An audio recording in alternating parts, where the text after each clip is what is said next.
Hi, this is Adam with Small Town Machine Shop, and today we're going to get this, this is the tailstock I got from Keith Rucker for the Reed-prentice lathe.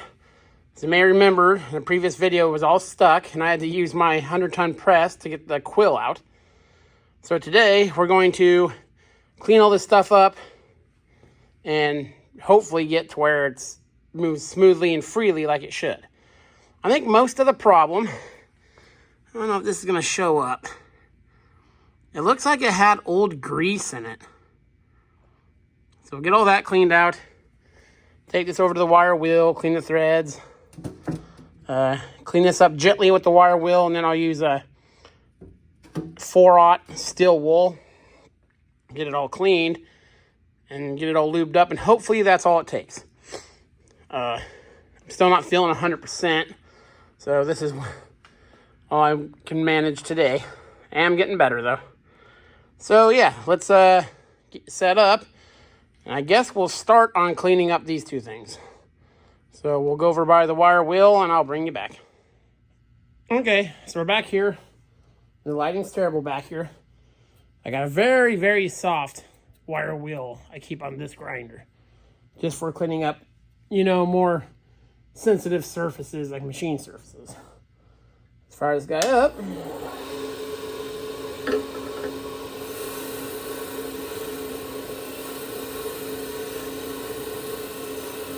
I'm not using much pressure. I'm trying to get the bulk of that caked on stuff off. And as you notice, I'm not wearing gloves. I don't wear gloves on things that spin. So I'm wearing eye protection, of course, as you always should with wire wheels.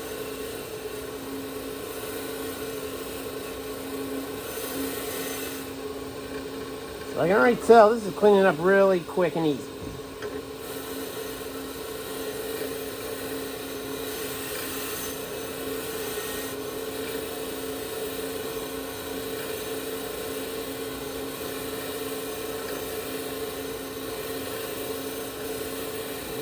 And this wheel is super, very, very not aggressive. So we're not damaging this in any way. Again, you can probably see it's taking care of most of that stuff.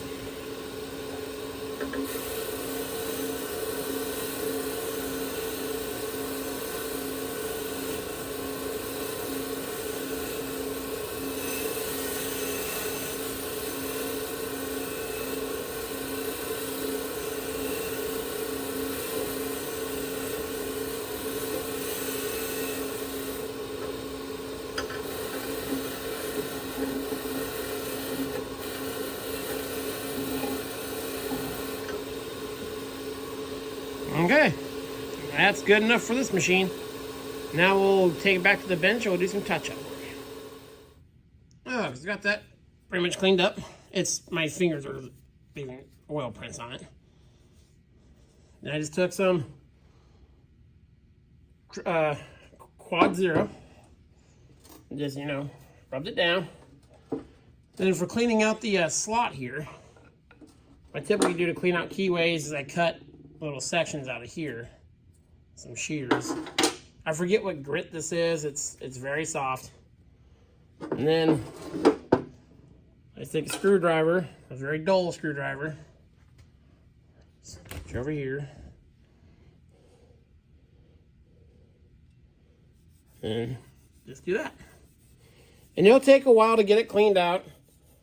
I took a piece of wood and scraped out all the hard stuff in here first. That's on the bench. And scraped all the stuff out, all the crusties and everything. So you see it's mostly clear. It's got some dark spots in there. Now I'll do the same thing on the back. And then I'll wire wheel the threaded stuff. It won't bring you back on there. Then we'll address the body here and see see what it's going to take to get that guy cleaned out, because I'm sure the majority of the problem is the gunk inside there. Maybe I'll heat it up. It is passed through, so I can find something. Maybe I got a brush or something I can stick all the way through there and run it back and forth. We'll see. I'm sure it will require a lot of solvent and stuff like that. So let me gather some stuff up and I'll bring you back for that. Okay, this is a close-up what we're dealing with here. It's got this thicker stuff down in there. It looks a lot like old grease. There we go. Yeah, it looks like old grease, like axle grease. And that's how thick it looks. So here's the keyway. There's a hole right there for the oiler. So I'm going to spray this and let it sit for a little bit.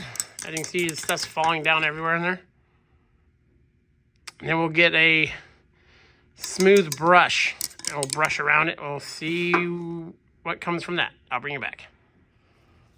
Okay, so what I'm doing,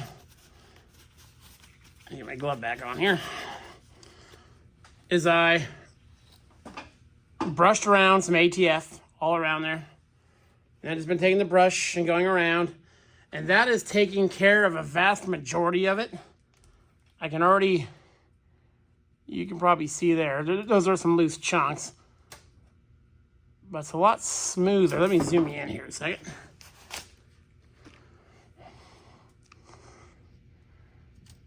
And you see, that's a lot smoother. Still have some work to do up top there. And this brush will reach over halfway from both ends. I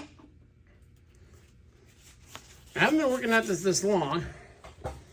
So, let's put a little ATF on the brush. I know it's not the best way, a lot of it gets spilled. Then I pour it in the cylinder. And because this is wood, what I do is I push down on it a little bit. And that's putting a little bit of pressure against the bristles. Not much.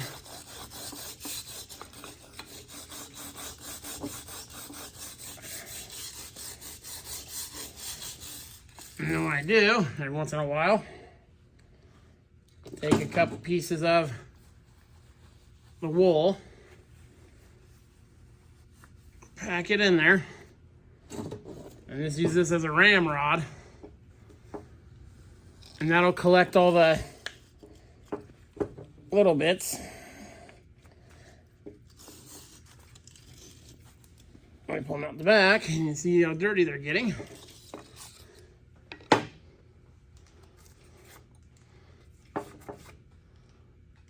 And we're not far. That's a little bit of up front. There's the some still wool that came off. That's looking pretty good. So I'm gonna keep at this a little bit. And what we'll do is we'll do a test fit. I'll spray some lube in there. I'll get the quill and we'll see how we're looking. So I will bring you back. Okay, got it all cleaned up. I sent a bunch of paper towels through soaked with ATF and then a bunch soaked with acetone.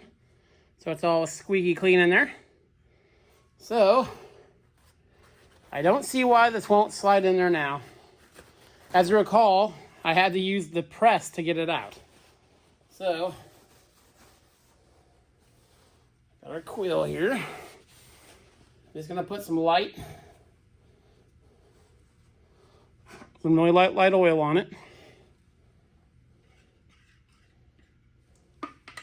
After I take the cap off.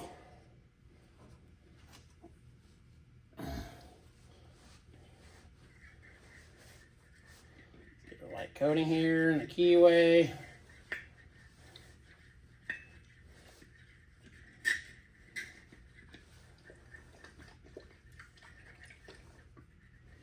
This is this Marvel Mystery Oil. Okay. And let's see how we did. Make sure we grab the right side. Line up our keyway.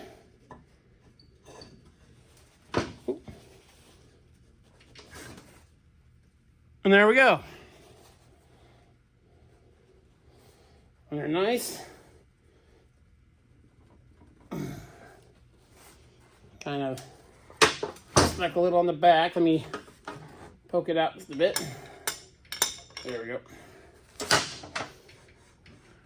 Yeah, look at that. It will even fall out under its own weight. No, there's side-to-side wiggle from the key. Let me pull it out more and try to whip. But there's like no up and down wiggle. So, excellent.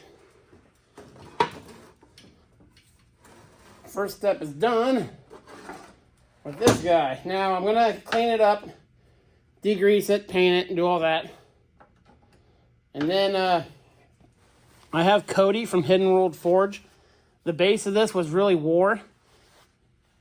He's just going to put it on his surface grinder and just even it. So it'll be an even wore surface. And then we'll see what it's going to take, because we're going to have to shim this up. And there's a couple ways to do it. We might shim actually the bottom of the base itself.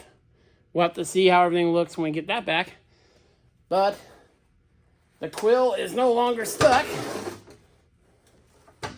So that is super awesome.